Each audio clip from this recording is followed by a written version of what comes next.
सतनाम। सज्जनों, आत्मा रूपी बंधुओं, कोई सेवक ने प्रश्न किया, गुरु महाराज एक प्रश्न का हल कीजिए, तो कौन से परिस्थिति में क्या कर्तव्य करना चाहिए। अक्सर मन यह निश्चित नहीं कर पाता है कि कौन से परिस्थिति में मनुष्य को क्या कर्तव्य करना चाहिए। बहुत अच्छा सवाल आया है। इस सवाल पर आज सत्संग के द्वारा हम विचार करते हैं। इस प्रश्न पर वेद शास्त्र के द्वारा और प्रैक्टिकल दो उदाहरण आया है। कहते हैं कि मनुष्य को किस परिस्थिति में क्या कर्तव्य करना चाहिए यह निश्चित नहीं कर पाता है। पहला रामायण से देखा जाए कि कर्तव्य निश्चित करने के लिए श्री राम प्रभु जब वनवास हुआ 14 वर्ष का, वनवास से लौटने के बाद उनके जीवन में एक समस्या आया। जो दिन चर्चा था वह उथल पुथल हो गया। श्री राम प्रभु के वन से लौटने के बाद समाज में यह चर्चा होने लगी कि सीता 14 वर्ष लंका में रही और श्री राम प्रभु फिर उसको अपना लिए। समाज में इसका चर्चा होने लगा, जिसमें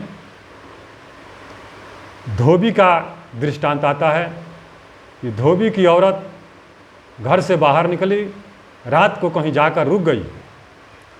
जब सुबह आई तो धोबी वहाँ उससे बोला कि तुम जाओ, तुमको हम नहीं रखेंगे, रात में तू कहाँ थी? मैं राजा राम नहीं हूँ जो तुमको अपना लूँ। इस बात पर उस धोबी की औरत को मन में तकलीफ लग गया, वह नदी में डूब करके मर गई। इस बात की जब पता श्री राम प्रभु को चला तो बहुत चिंतित हो गए कि हम ऐसे महान काम करके आए और हमारे विषय में हमारी ही प्रजा ऐसी चर्चा कर रही है। इनको बहुत गलानी महसूस हुआ। श्री राम प्रभु ने अन्न पानी ग्रहण करना छोड़ दिए और दिन रात सोचने लगे अब हमको क्या कर्तव्य करना चाहिए। सीता के बारे में जनता ऐसी चर्चा कर रही है और सीता के लिए हमने समुद्र में पुल बांध दिया। इतने बड़े महा दुष्कर्मी रावण को वध किया और हमारे बारे में ऐसे चर्चा हो रही है, अब हमको क्या करना चाहिए। इस निश्चित नहीं कर पा रहे थे। हालांकि श्री राम प्रभु तो भगवान का अवतार थे, वो तो सर्वशक्तिमान थे, फिर भी मनुष्य को कौन से परिस्थिति में कैसे होता है, कितना चिंतित होता है, इस चीज़ को प्रदर्शित किया है श्री राम प्रभु। जब वो खाना पीना छोड़ दिए तो माता सीता ने इस बात पर विचार किया कि आखिर कारण क्या है। जा करके माता सीता ने श्री राम प्रभु से पूछा कि आप ऐसे क्यों चिंतित हैं, इतना उदास क्यों है प्रभु। तो श्री राम प्रभु बोले कि नहीं नहीं, ऐसा कोई बात नहीं है, अपने दिल की बात नहीं बताई। तब सीता माता ने अपने लौड़ी को भेजा रात में कि जाकर देखो समाज में क्या चर्चा हो रहा है। लौड़ी जब गई तो यह बात सुनकर आई कि हे माता, आप ही के बारे में चर्चा हो रहा है कि 14 वर्ष लंका में रावण के पास सीता रही और फिर श्री राम प्रभु अपना लिए। ये अच्छा नहीं है, इसके बारे में लोग उल्टा सीधा बातें कर रहे हैं। तब सीता माता ने कहा कि अच्छा, यही कारण है कि श्री राम प्रभु खाना नहीं खा रहे हैं। सीता माता ने गई रात में श्री रामचंद्र जी के कक्ष में और बोली कि आप इतने उदास एक औरत के लिए क्यों हैं? एक औरत के चलते क्या ये अपने खानदान के दाग लगा देंगे? तो श्री रामचंद्र जी ने कहा कि कौन से औरत की बात कर रहे हैं? बोले कि जो आपके सामने खड़ी है। श्री राम प्रभु बोले कि जिस एक औरत के लिए अगर हम समुद्र में पुल बांध सकते हैं तो इस धरती को भी उलट पलट कर सकते हैं। सीता माता ने कहा कि वाह, जाते हुए बोले, आप ही के खानदान के राजा हरिश्चंद्र थे, खड़े बाजार में अपने औरत और अपने बेटा को बेच दिए। किस लिए? सत्य को रास्ता पर चलने के लिए। आप ही के खानदान के थे रघुवंश जी, कि अपने औरत को, छोटी रानी को दान कर दिए, और उसी खानदान के आप हैं कि एक औरत के लिए कह रहे हैं पूरे धरती को पलट देंगे। इस परिस्थिति में क्या कर्तव्य करना चाहिए, यह निश्चित कीजिए। अगर आप एक औरत के मुंह में पढ़ करके जनता के मन में यह बैठा हुआ है कि सीता 14 वर्ष वनवास में रह करके अपवित्र हो गई है, उसको नहीं बैठाना चाहिए, तो हम भी यह निश्चित करते हैं, यह प्रतिज्ञा करते हैं कि पूरी अयोध्या के जनता को अपने कदमों में झुका देंगे। और सीता माता ने अपने कर्तव्य का निश्चित किया। उसने सुख और दुख की परवाह नहीं किया, मान अपमान की परवाह नहीं किया। यहीं पर मनुष्य चूक जाता है।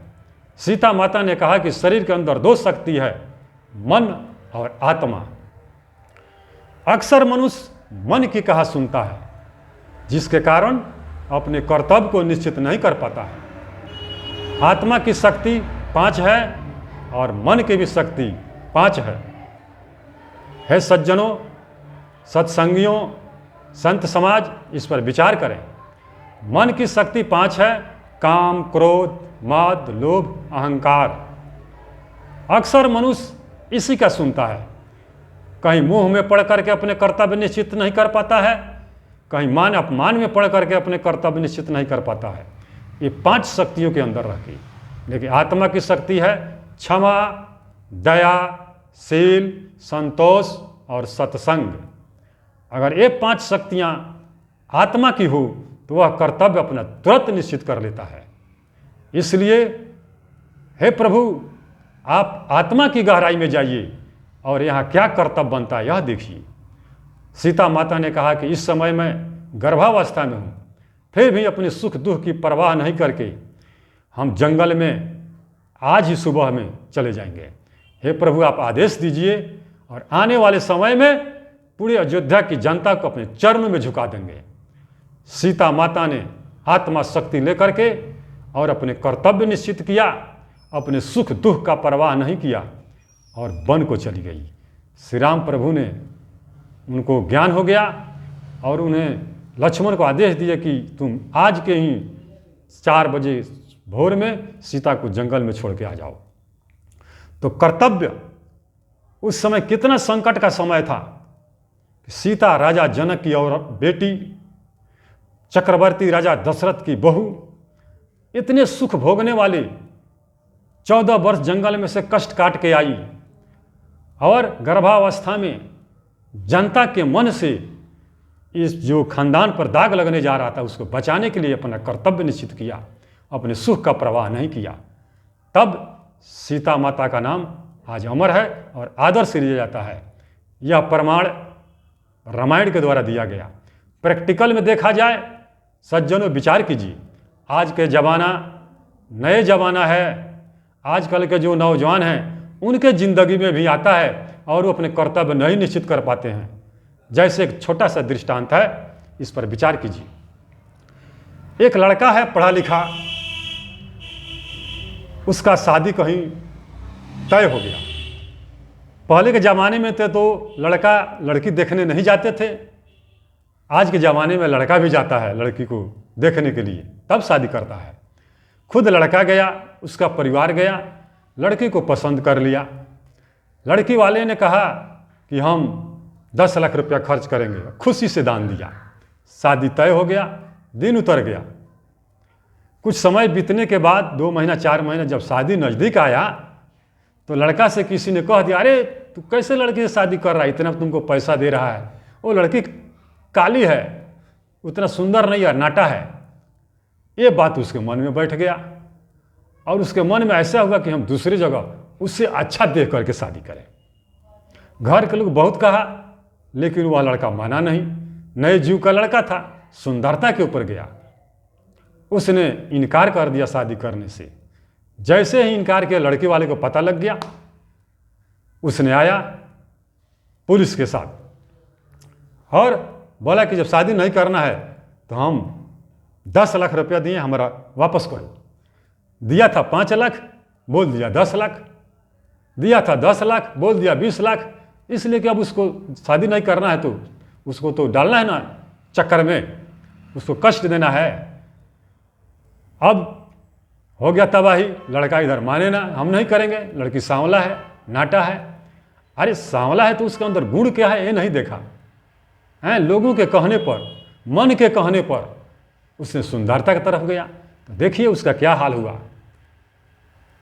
10 लाख के जगह पर 20 लाख रुपया जमीन बेच करके उसके माता पिता ने लड़की वाले को वापस किया। वापस करने के बाद दूसरी जगह उस लड़का की शादी हुआ। खूब सुंदर देख करके, लड़का के मन से सुंदर लड़की देकर शादी हुआ। जब वो लड़की घर आई तो उसको असाध्य रोग था, जो दवा इलाज पर छुपा हुआ था। यहाँ तो पता नहीं था इसको बीमारी है। वह बीमारी जब उत्पन्न हुआ था, लगा इलाज होने। इलाज करते करते उस लड़का के घड़ारी तक, जो घर बनाते हैं, वो तक बिछ गया। फिर भी वो ठीक नहीं हुआ और लास्ट में उस लड़की का मृत्यु हो गया। सज्जनों, विचार करना है, अगर वह लड़का अपने कर्तव्य का पालन किया होता। शादी ब्याह परमात्मा की इच्छा से होती है। जिसके साथ जिसका जिंदगी सुखमय बीते उसी के साथ गठबंधन या ऊपर से ही लिख करके आता है। लेकिन आज के ज़माने में मनमाना काम किया जा रहा है। जब शादी एक जगह तय हो गया, चाहे वो सांवला हो चाहे वो नाटा हो, ये समझना चाहिए कि हमारा कर्तव्य क्या बनता है। हमने जाकर देखा, माता पिता देखा, गांव के 10 आदमी देखा, रिश्तेदार देखा, और तब तुम कह रहे हो कि हम शादी नहीं करेंगे सुंदरता पर। यह कर्तव्य नहीं बनता है। यहाँ धर्म का बनता है, धर्म का पालन करना उसका कर्तव्य बनता है।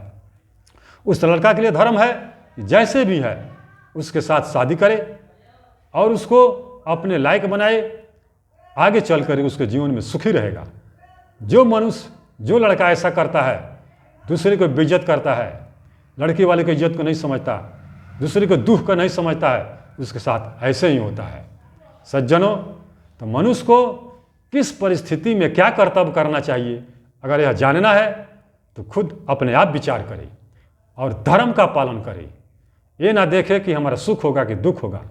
अगर वो अपने धर्म का पालन करता है, कर्तव्य का पालन करता है, तो आगे उसको निश्चित ही सुखमय होगा।